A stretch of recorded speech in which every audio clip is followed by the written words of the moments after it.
জামালপুরবাসীর মিল্লির সাথে সখ্যতা গড়ে উঠেছে তার সুস্পষ্ট কোনো ইতিহাস জানা যায়নি। এখন যে কোনো ব্র্যান্ডের পুরাতন এসি বদলে নতুন ওয়ালটন এসিতে উপভোগ করুন 25% ছাড়। তবে ধারণা করা হয় শত বছরের বেশি সময় ধরে জামালপুরবাসী মিল্লির ঐতিহ্য লালন করছে।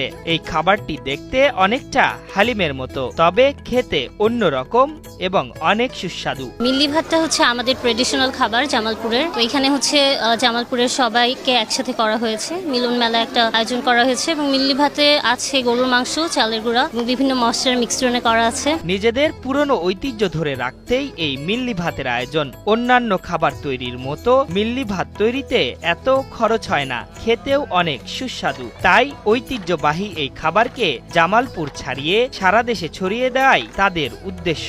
অত্যন্ত সুস্বাদু একটা খাবার, যে খেয়েছে তা সে এটার লোভ সামলাতে পারবে না। এটা বিশ্বে ছড়ায় দেওয়ার জন্য আমাদের এই উদ্যোগ, এই ধরনের উদ্যোগ। সম্প্রতি জামালপুরের মেস্টা ইউনিয়ন সমিতি ঢাকার আয়োজনে এই মিল্লি ভাতের আয়োজন করা হয়। সেই উৎসবে রাজধানী সহ বিভিন্ন জেলায় কর্মরত জামালপুরের প্রায় ৮ শতাধিক মানুষ অংশ নেন। মিল্লি ভাত এখন আর গত ৮ বছরে জামালপুরের মধ্যে অন্তর্ভুক্ত নেই। এটা ময়মনসিংহ থেকে শুরু করে এবং ঢাকা সহ বিভিন্ন জায়গায় মিল্লি ভাতের আয়োজন হচ্ছে। জনশ্রুতি আছে ব্রিটিশ আমল থেকে জামালপুরে এই মিল্লি ভাতের প্রচলন। সেই ঐতিহ্যকে ধরে রাখতে ও সারা দেশে সুস্বাদু এই খাবার ছড়িয়ে দিতে ২০১৭ সাল থেকে এমন আয়োজন করছে মেস্টা ইউনিয়ন। জামালপুরের যে আরো অন্যান্য অঞ্চল আছে, মেলান্দ, মাদারগঞ্জ, সব জায়গায় এই খাবারের প্রচলন রয়েছে এবং ওই খাবারটাই আমরা এখানে আয়োজন করি এবং ঢাকাস্থ যারা জামালপুরে বিভিন্ন এলাকার যারা আছি আমরা আসি, একসাথে খাই এবং সবার সাথে আড্ডা এবং আমরা মিলেমিশে করে একে অপরের সম্পর্কে জানার চেষ্টা করি।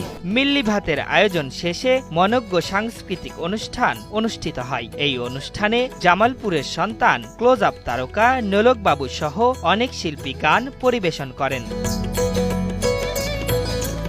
আশরাফুল ইসলাম, ৭১।